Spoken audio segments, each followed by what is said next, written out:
masih di Bukan Pak. Balik ke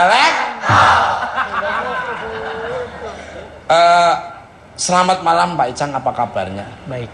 Malam. Langsung saja nih Pak Icang, bagaimana sih awal mula Pak Icang akhirnya menemukan Tata sudah tak bernyawa? Bisa tolong diceritakan enggak? Oh, dari awal saya dibilang sama kakaknya sudah terkena kosan. Gimana Pak? Kosan. Kosannya? Langsung ketok-ketok. Diketok-ketok. Itu oke, jam berapa Pak waktu itu Pak? Jam 5:30 lah. 5:30 sore? Iya. Ketok-ketok? Ketok-ketok. Ketok-ketok saya nggak dibuka? dibuka. Saya minta ke Ana yang penjaga kos. Oh iya. Jangan dibuka. Udah nggak bernyawa. Udah nggak bernyawa. Bapak tahunya dari mana tuh Pak? Kira-kira maksudnya punya feeling bahwa di dalam kos-kosan itu ada yang nggak beres? Oh, jam siang itu dia makan. Siang makan? Minta gitu, minta begini rujak, makanan langsung ke kedoi. Enggak, langsung proses saya berdebar gitu. Wah, bayi pertama saya meninggal nih. Nggak tahu ada di mana. Benar. Pak Icang udah punya feeling gitu. Kuat ya Pak Icang feelingnya ya. Iya. Siang berarti masih minta rujak ya Pak? Jam Iya, rujak. 5:30 dibuka sudah nggak bernyawa. Seperti itu Mas. Selama ini Pak Icang tahu atau tidak pekerjaan yang dilakukan Mbak Tata? Nggak tahu. Aku yang penting disuruh apa dia perintah aku langsung jalan. Ya nggak urusan hal-hal kayak gitulah ya. Yang penting aku nggak tahu kerjaannya dia Iya, apa. Kalau Pak Icang sudah berapa lama ada di kosan itu Pak Icang? Oh, dari saya berapa tahun? Karena saya punya warteg usaha. Dari saya 6 tahun. Udah 6 tahun.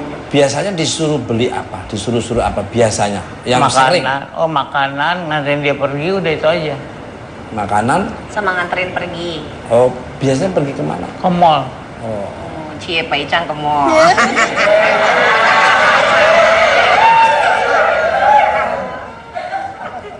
Lauk pauknya paling disukai apa kalau makanan? Makanan ikan dia. Hah? Ikan. Balik kalau pernah nggak orang bilang katanya pacarnya Pak Icang itu enggak? Oh, ya? enggak Ya. Udah sadar mereka ya.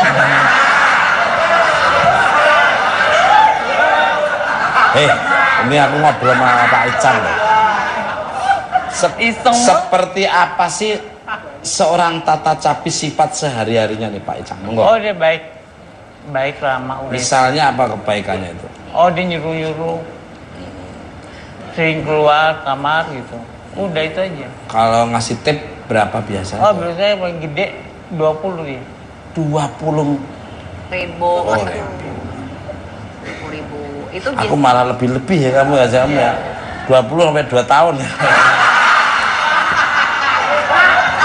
Maksudnya 2 tahun berturut-turut. Ini naik, bertahunnya lagi naik, jadi 10.000. Apa tadi Kak? Ya, kalau dengan teman-teman kosnya gimana? Oh, bebas semua. Memang akrab semua ya? Akrab semua. Karena saya nggak bayar status. Gimana? Statusnya nggak dibeda-bedain gitu. Statusnya nggak dibeda-bedain. Di situ ada berapa kamar Pak Icang? Nggak tahu juga. Oh, enggak, maksudnya total kosannya? Oh, saya cuma layanin 5 orang. Oh, jadi ada bagian-bagiannya. Pak Icang 5 orang. Apakah di kosan tersebut ada Tata Cabi yang lain, mungkin Titi Cabi atau Toto Cabi? Maksudnya profesinya sama gitu? Oh, saya nggak tahu. Oh, nggak tahu ya. Nggak urusan soal inilah ya. Pribadi orang lah ya. Yang penting mereka baik sama kita ngelayani dengan baik. Bagus, luar biasa. Minum dulu Pak Icang. Iya. Minum nggak apa-apa. Nggak apa-apa Pak Icang. Itu properti 2 tahun belum di. Nggak bohong kok. Kembali ke rap. Kan Pak Icang suka disuruh membereskan kamar Tata nih. Maaf nih, ini laptop ini aku tinggal baca. Apa suka nemuin yang aneh-aneh itu? Yang seperti Apa Mas?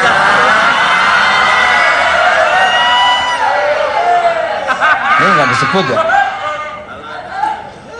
Dah gitu aja lah. Oh, nggak pernah. Ngerti lah ya. Ya ngerti, nggak ada. Pernah masuk kamarnya pernah? Oh pernah. Ngerapiin kamar. Ngerapin kamar. rapi. Iya, iya. Pak Ica mah orangnya cuek aja. Aromanya wangi di situ dalamnya. Ma pernah masuk ke kamar mandinya? Iya semuanya. Ngerapiin. Ada apa aja di situ Pak?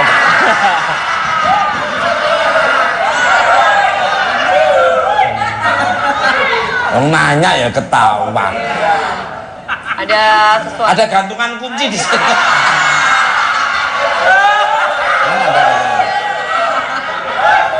Ada ember katanya. Ember. Biasanya tiap hari atau 2 hari sekali Oh, bersihin? seminggu. Oh, Seminggu 2 kali. Seminggu Rapi. baru bersihin itu rapi. Untuk Mas Alban dan Jesse Costa. Maaf.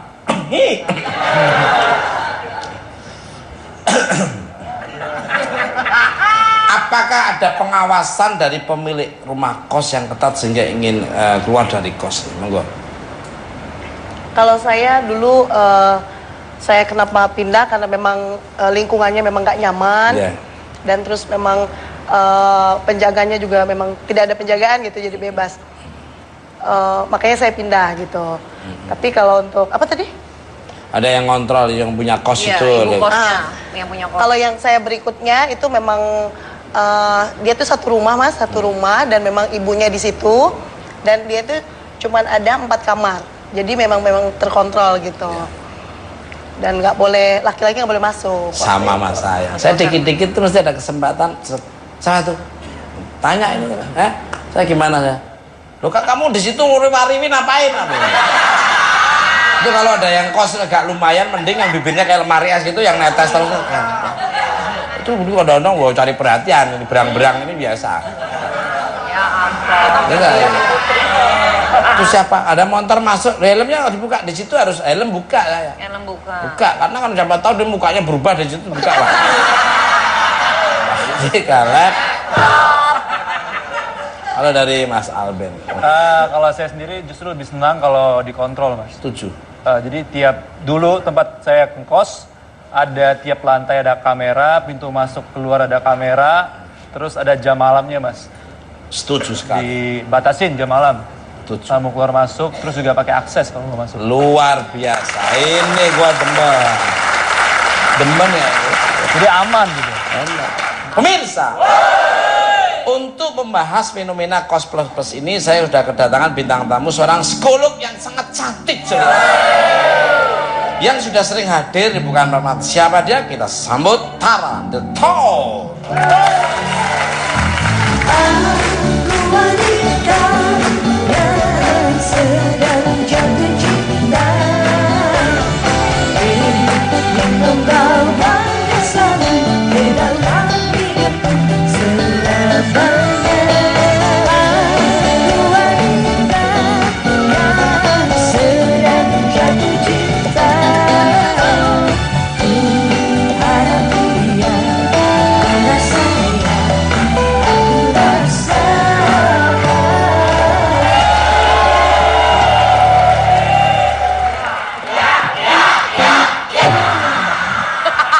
Dia lagi nggak lihat loh mas, kaget mas. Balik. Selamat malam Mbak Tara, lama nggak mampir di Bukan Selamat Mata. malam. Apa kabarnya ya? Baik-baik. Senyumnya senyum familiar itu Iya, penting kan. Kan udah sering saya ngomongin di India itu ada suatu perusahaan besar sebelum karyawan bekerja suruh tertawa tanpa sebab dulu. Iya. Nggak tahu orang stres banget.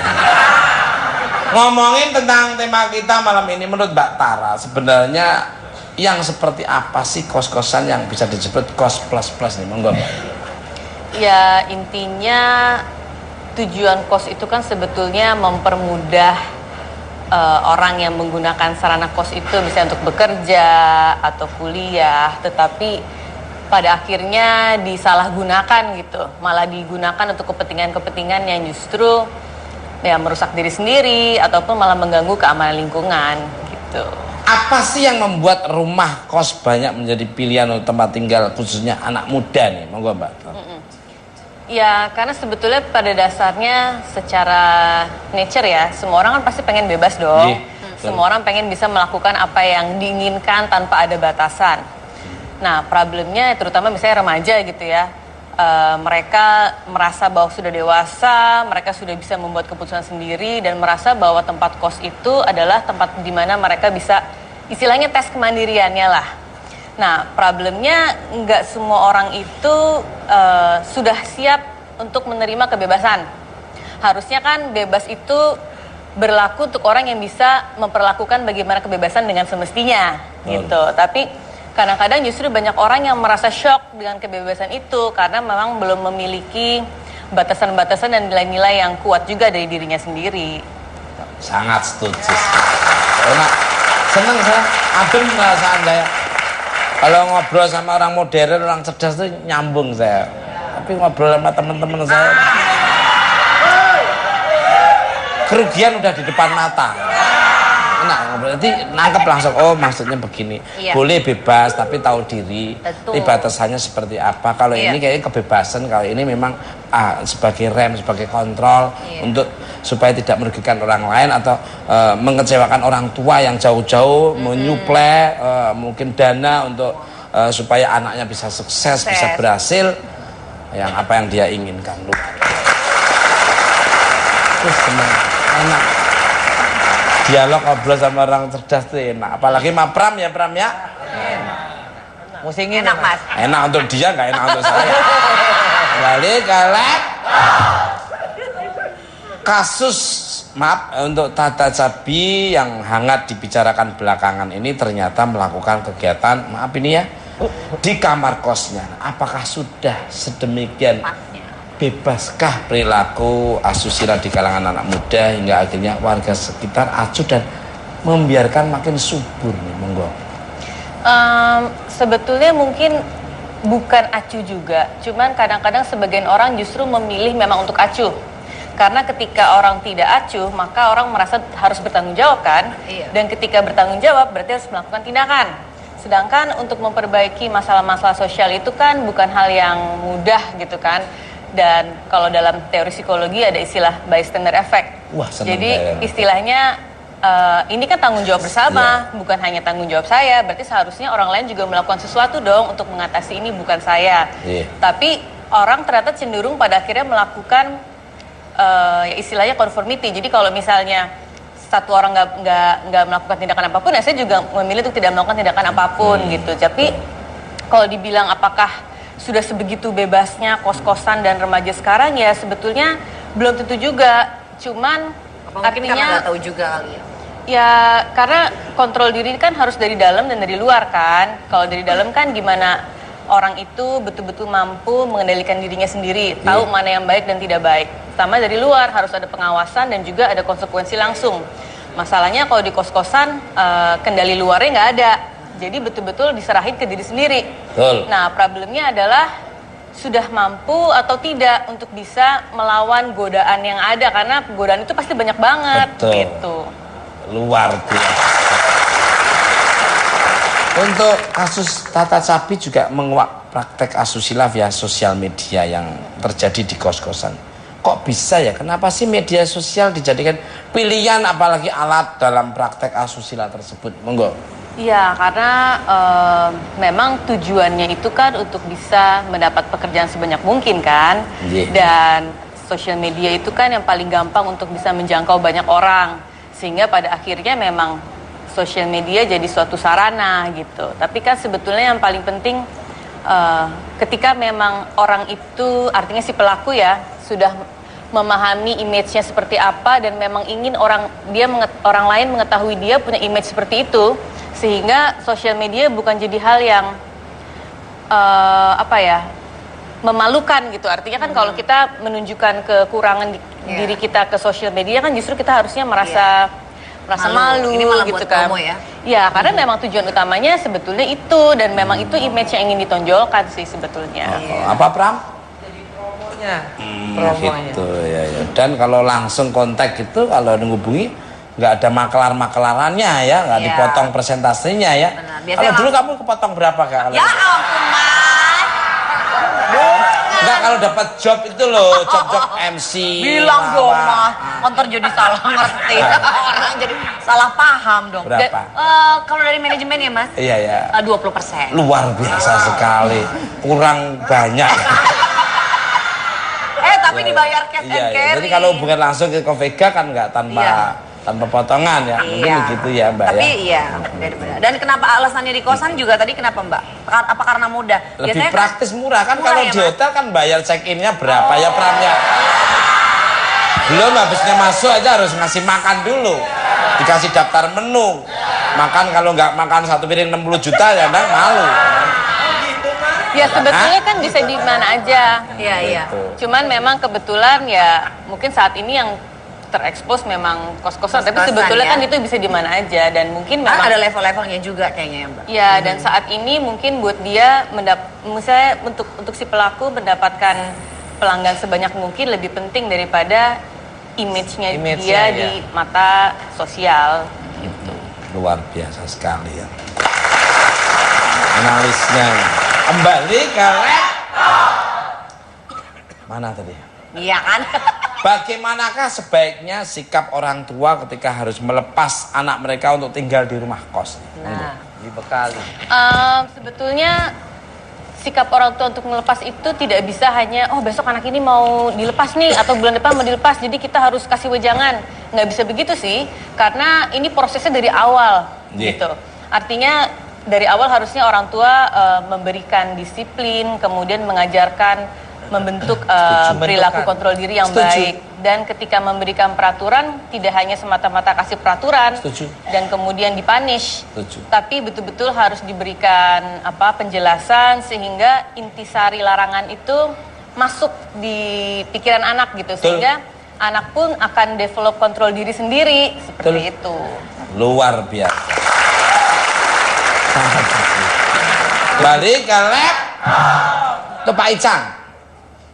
Sebenarnya di kosan Tata tersebut banyak aturan nggak sih? Atau aturannya ada tapi banyak dilanggar penghuni kosan? Banyak dilanggar. Hah? Dilanggar. Misalnya apa aturannya di Banyak situ? saya nggak ngerti gitu. Yang penting dulu udah ada apa Pak? mereka langgar disuruh sama yang punya kosan aja. Nggak banyak ini. Tapi yang Bapak tahu biasanya peraturannya apa Pak? Apa aja? Oh ya nggak tahu juga. Pak Icang mah asal yang penting kerja Iya. aja gitu. Mobil boleh parkir sembarangan di situ? Di atas mobil orang lain itu juga boleh parkir. Nyok! Nggak tahu juga dia. Mobil juga bebas ya Pak? Bebas. Bebas. Jadi nggak? Nah ini. Mas, boleh Ya. nambahin dikit Boleh. nggak? Ini menurut saya nih Mas. Ya. Sebenarnya permasalahannya kalau menurut saya lihat karena di Indonesia khususnya untuk masalah kos-kosan itu tidak ada regulasi yang jelas dari pemerintah daerah. Jadi kalau ada regulasinya, semua yang punya tempat kos itu ada aturan-aturan tertentu yang berdasar. Jadi umum. Karena sekarang kan yang ini bisa punya aturan ini, yang ini nggak punya aturan ini. Jadi berlainan terus gitu Mas. Beda-beda ya? Beda-beda. Ya. Jadi bisa pindah-pindah akhirnya. Ya mungkin dengan kejadian ini diambil hikmahnya, Ya. akhirnya nanti Ya. pemerintah daerah akan mengkaji lagi, Mengkaji lagi, ya. akan disertasi lagi, Ya. akan Dirapihkan, kelola lagi dikelola bagian-bagian ahli-ahlinya Betul. Ya. untuk ada aturan-aturan. Aturan-aturannya. Kena. Dan masalah ini nanti akan kita adukan ke KUD ya Mas ya? Bukan KUD ke PSSI enggak. Main bola dong Mas. Kembali ke lab untuk Alben dan Jesse. Untuk Pak Icang sebentar Icang ya. Ada kecenderungan anak muda jika dilarang orang tua justru malah makin penasaran. Kalian juga merasa seperti itu enggak, Jesse? Kalau saya namanya anak muda waktu remaja biasanya ada sedikit begitu agak penasaran gitu. Tapi setelah orang tua menjelaskan dengan baik, Jadi baru saya ngerti dan saya biasanya nurut. Gitu. luar biasa. Wario. Aku itu masih kontrol dia. Kalau dari Mas Alben. Kalau saya sendiri benar deh, kayak yang Mas bilang, jadi kalau pas remaja itu makin dikontrol, makin penasaran. Tapi saya pribadi sendiri kalau udah ngelakuin itu, saya tahu batasnya, jadi masih ingat pesan-pesan mama ya. Iya. Jangan sampai nyobain yang macam-macam ya, oke, Iya. tapi cuma sekedar tahu aja. Ini anak yang baik ini. Beda tak?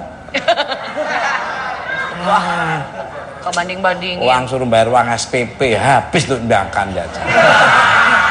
Itu Mbak Tara nih.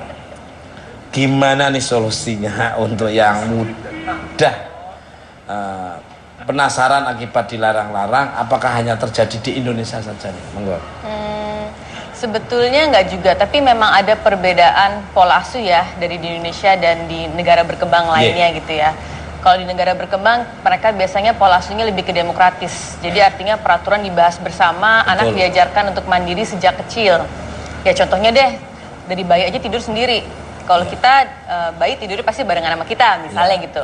Kalau di Indonesia, pola asuh yang lebih dominan tuh adalah yang otoriter. Jadi ketika orang tua memberikan aturan-aturan tanpa melibatkan anaknya. Biasanya dalam periode waktu tertentu, anak itu akan tumbuh menjadi anak yang memang sesuai dengan keinginan orang tua. Tapi terlalu banyak dilarang tanpa ada penjelasan, batinnya akan marah. Kayak contohnya kalau kita diet deh, makin dilarang nggak boleh makan, makin pengen makan gitu kan. Karena batinnya marah gitu. Sehingga itu yang pada akhirnya membuat anak jadi penasaran dan ingin melakukan trial error sendiri gitu. Nah, problemnya ketika melakukan trial error sendiri, lingkungannya sudah cukup oke atau belum, sudah kondusif atau belum. Kalau misalnya memang belum, anak kan jadi mudah terbawa gitu. Jadi sebetulnya bagaimana peraturan itu harus diberikan dan dijelaskan ya harus sedetail mungkin dan melibatkan anak sehingga kalau perlu bentuknya pertanyaan. Misalnya, menurut kamu kenapa sih kalau masih kecil itu belum bisa tinggal sendiri? Biarkan anak yang menjawab sehingga anak ikutan berpikir. Kalau misalnya orang tua bilang kamu nggak boleh tinggal sendiri ya, nanti gini, anak kan nggak mikir. Itu menurut orang tua, menurut saya nggak begitu kok. Saya kan punya pikiran sendiri, gitu. Jadi memang harus diajak diskusi sebetulnya. Demokratis, luar biasa. Lucu. Itu Mbak Tara ini. Cara seperti apa sih yang paling tepat untuk mengurangi makin maraknya praktek asusila via sosial media ini, Monggo? Ya itu tadi caranya banyak sih, karena kalau itu terjadi nggak mungkin hanya satu faktor lah. Pertama ya tadi dari diri sendiri, bagaimana kita harus bisa meningkatkan harga diri kita sendiri, meningkatkan kontrol diri kita, melihat diri kita dan tubuh kita itu sebagai sesuatu yang memang precious gitu. Itu yang pertama. Yang kedua dari sisi keluarga, artinya keluarga itu tempat kita bisa mendapatkan nilai-nilai moral, nilai-nilai agama, jadi harus ada. Keluarga juga tempat kita untuk bisa mendapatkan support dan perlindungan. Selain itu, keluarga itu juga tempat yang paling inti untuk kita bisa membangun mental kita, gitu. Jadi ya untuk orang tua, untuk keluarga juga harus membangun ini dari awal gitu ya. Kemudian juga pemerintah ya harus melakukan pengawasan. Belum juga ekonomi, adanya lapangan kerja yang juga lebih luas karena alasan nomor satu orang melakukan prostitusi pasti faktor ekonomi baliknya gitu kan. Jadi sebetulnya banyak sih, nggak cuma itu juga, masyarakat juga, karena menurut research orang yang pelaku prostitusi pada saat dia kecil sebelumnya pernah mengalami sexual abuse juga dari orang lain. Jadi ya ini kesadaran bersama lah, artinya jangan sampai proses ini terulang-ulang dan kemudian mengurangi demand gitu, mengurangi demand dari kebutuhan prostitusi juga gitu. Pemirsa, care and share seperti apa lagi yang diberikan oleh pemirsa di rumah maupun studio? Jangan kemana, tetap dengan Mak.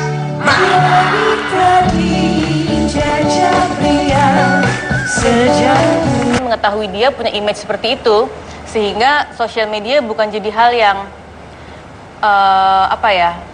memalukan gitu. Artinya kan kalau kita menunjukkan kekurangan diri kita ke sosial media kan justru kita harusnya merasa malu. Ini malah gitu buat kan. promo ya. Ya, karena memang tujuan utamanya sebetulnya itu dan memang itu image yang ingin ditonjolkan sih sebetulnya. Apa Pram? Jadi promonya. Gitu ya. Dan kalau langsung kontak gitu, kalau menghubungi nggak ada makelar-makelarannya ya, nggak dipotong presentasinya ya. Kalau dulu kamu kepotong berapa Kak? Ya ampun Mas. Enggak, kalau dapat job itu loh, job MC. Bilang dong Mas, kontor jadi salah ngerti. Orang jadi salah paham dong. Berapa? Kalau dari manajemen ya Mas? Iya ya. 20%. Luar biasa sekali, kurang banyak. Tapi dibayar cash and carry. Jadi kalau hubungan langsung ke Vega kan nggak tanpa tanpa potongan ya. Mungkin begitu ya Mbak Tapi ya. iya, beda-beda. Dan kenapa alasannya di kosan juga tadi kenapa Mbak? Apa karena mudah? Lebih praktis murah kan murah kalau ya, di Mas? hotel kan bayar check-innya berapa ya perannya. Belum habisnya masuk aja harus ngasih makan dulu. Dikasih daftar menu. Makan kalau nggak makan satu piring 60 juta ya Bang malu. Ya sebetulnya kan bisa di mana aja. Iya, iya. Cuman memang kebetulan ya mungkin saat ini yang terekspos memang kos-kosan. Tapi Kos-kosan, sebetulnya ya. kan itu Awal mula Pak Icang akhirnya menemukan Tata sudah tak bernyawa. Bisa tolong diceritakan enggak? Oh, Dari pas awal, di ya. dari awal saya dibilang sama kakaknya sudah datang ke sana kosan Gimana Pak? kosan Kosannya langsung ketok-ketok diketok-ketok. Itu oke, jam berapa Pak waktu itu Pak? jam 5:30 lah. Setengah 6 sore. Iya. Ketok-ketok. Ketok-ketok. Ketok-ketok saya nggak nggak dibuka? sautan dibuka. Saya minta ke Ana yang penjaga kos. Oh iya. Siang dibuka. Udah nggak punya. Udah nggak bernyawa. Bapak tahunya dari mana tuh Pak? Kira-kira maksudnya punya feeling bahwa di dalam kos-kosan itu ada yang nggak beres? Oh jam siang itu dia makan. Siang makan. Minta gitu, minta begini rujak, makanan langsung ke kedoi. Enggak, langsung selesai berdebar gitu. Wah, bayi pertama saya meninggal nih. Nggak tahu ada di mana. Benar. Pak Icang udah punya feeling gitu. Kuat ya Pak Icang feelingnya ya. Iya, iya. Siang berarti masih minta rujak ya Pak? Jam Iya, setengah rujak. 6 dibuka sudah nggak bernyawa. Seperti itu Mas. Selama ini Pak Icang tahu atau tidak pekerjaan yang dilakukan Mbak tahu. Tata? Nggak tahu. Aku yang penting disuruh apa dia perintah aku langsung jalan. Beda tak? Kau banding-bandingin. Uang suruh bayar uang SPP habis tuh ndakan ya. Itu Mbak Tara nih.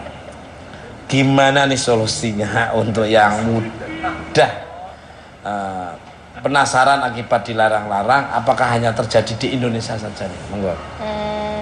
sebetulnya nggak juga, tapi memang ada perbedaan pola asuh ya dari di Indonesia dan di negara berkembang lainnya gitu ya.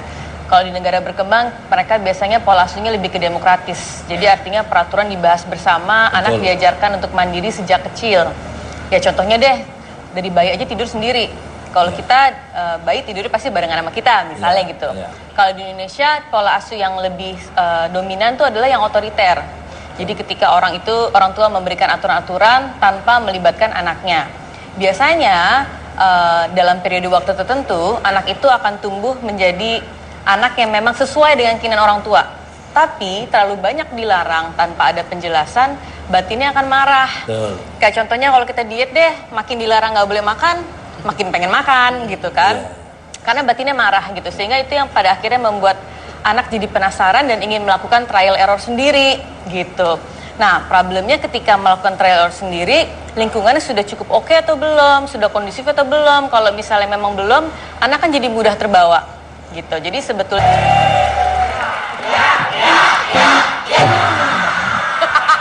Dia lagi nggak lihat loh Mas, kaget Mas. Balik. Selamat malam Mbak Tara, lama nggak mampir di Bukan Selamat Mata. malam. Apa kabarnya ya? baik-baik. Senyumnya senyum familiar itu Iya, penting kan. Kan udah sering saya ngomongin di India itu ada suatu perusahaan besar sebelum karyawan bekerja suruh tertawa tanpa sebab dulu. Iya. Nggak tahu orang stres banget.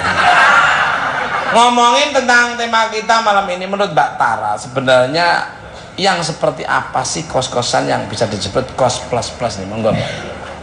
Ya intinya tujuan kos itu kan sebetulnya mempermudah orang yang menggunakan sarana kos itu bisa untuk bekerja atau kuliah, tetapi pada akhirnya disalahgunakan gitu, malah digunakan untuk kepentingan-kepentingan yang justru ya merusak diri sendiri ataupun malah mengganggu keamanan lingkungan gitu.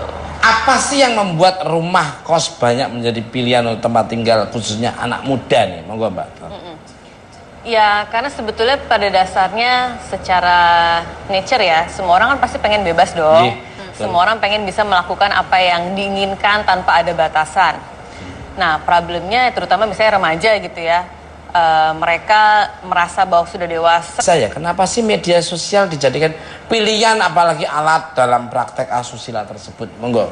Iya, karena memang tujuannya itu kan untuk bisa mendapat pekerjaan sebanyak mungkin kan. Iya. Dan sosial media itu kan yang paling gampang untuk bisa menjangkau banyak orang. Sehingga pada akhirnya memang sosial media jadi suatu sarana gitu. Tapi kan sebetulnya yang paling penting ketika memang orang itu, artinya si pelaku ya, sudah memahami image-nya seperti apa dan memang ingin orang lain mengetahui dia punya image seperti itu, sehingga sosial media bukan jadi hal yang memalukan gitu. Artinya kan kalau kita menunjukkan kekurangan diri kita ke sosial media kan justru kita harusnya merasa malu. Ini malah gitu buat kan. promo ya? Ya, karena memang tujuan utamanya sebetulnya itu, dan memang itu image yang ingin ditonjolkan sih sebetulnya. Apa Pram? Promonya. Gitu ya. Dan kalau langsung kontak gitu, kalau menghubungi nggak ada makelar-makelarannya ya, nggak Iya. dipotong presentasinya ya. Benar. Biasanya Kalau dulu kamu kepotong berapa Kak? Kalau Ya ampun, Mas. Enggak, kalau dapat job itu loh, job MC. Bilang dong, lawak. Mas. Ntar jadi salah ngerti. Orang jadi salah paham dong. Berapa? Kalau dari manajemen ya, Mas? Iya ya. 20%. Luar biasa sekali. Kurang banyak. Tapi dibayar cash and Iya, cash. iya. Akhirnya nanti Iya. pemerintah daerah akan mengkaji lagi. Mengkaji lagi, ya. Akan disertasi lagi, Iya. akan dikelola lagi bagian-bagian ahli-ahlinya. Betul. Iya. Untuk ada aturan-aturan. Aturan-aturannya. Kena. Dan masalah ini nanti akan kita adukan ke KUD ya, Mas ya. Bukan KUD, ke PSSI enggak. Main bola dong, Mas. Balik ke lab. Untuk Alben dan Jesse. Itu Pak Icang sebentar Pak Icang ya. Ada kecenderungan anak muda jika dilarang orang tua justru malah makin penasaran. Kalian juga merasa seperti itu enggak, Jesse? Kalau saya namanya anak muda waktu remaja biasanya ada sedikit begitu agak penasaran gitu. Tapi setelah orang tua menjelaskan dengan baik, Tadi baru saya ngerti dan saya biasanya nurut. Gitu. luar biasa. Wario. Aku itu masih kontrol dia. Kalau dari Mas Alben. Kalau saya sendiri benar nih, kayak yang Mas bilang, jadi kalau pas remaja itu makin dikontrol, makin penasaran. Tapi saya pribadi sendiri kalau udah ngelakuin itu, saya tahu batasnya. Jadi masih ingat pesan-pesan mama ya. Iya. Jangan sampai nyobain yang macam-macam ya, oke. Iya. Tapi cuma sekedar tahu aja. Ini anak yang baik ini. Beda tau? Kebanding-bandingin. Uang suruh bayar uang SPP. Bisa tolong diceritakan enggak? Oh, dari awal saya dibilang sama kakaknya sudah terkena kosan. Gimana, Pak? Kosan, Kosannya? langsung ketok-ketok. Diketok-ketok. Itu oke, jam berapa Pak waktu itu Pak? Jam 5:30 lah. Setengah 6 sore. Iya. Ketok-ketok. Ketok-ketok. Ketok-ketok saya nggak Nggak dibuka? tahu kan dibuka. Saya minta ke Ana yang penjaga kos. Oh iya. Dia langsung dibuka. Udah nggak punya. Udah nggak bernyawa. Bapak tahunya dari mana tuh Pak? Kira-kira maksudnya punya feeling bahwa di dalam kos-kosan itu ada yang nggak beres? Oh, jam siang itu dia makan. Siang makan? Minta gitu, minta begini rujak, makanan langsung ke kedoi. Enggak, langsung langsung saya berdebar gitu. Wah, bayi pertama saya meninggal nih. Nggak tahu ada di mana. Benar. Pak Icang udah punya feeling gitu. Kuat ya Pak Icang feelingnya ya. Iya, iya. Siang berarti masih minta rujak ya Pak? Jam Iya, setengah rujak. 6 dibuka sudah nggak bernyawa. Seperti itu Mas. Selama ini Pak Icang tahu atau tidak pekerjaan yang dilakukan Mbak Tata? Nggak tahu. Aku yang penting disuruh apa dia perintah aku langsung jalan. Ya nggak urusan lah hal-hal kayak gitulah ya. Yang penting aku nggak tahu kerjaannya dia.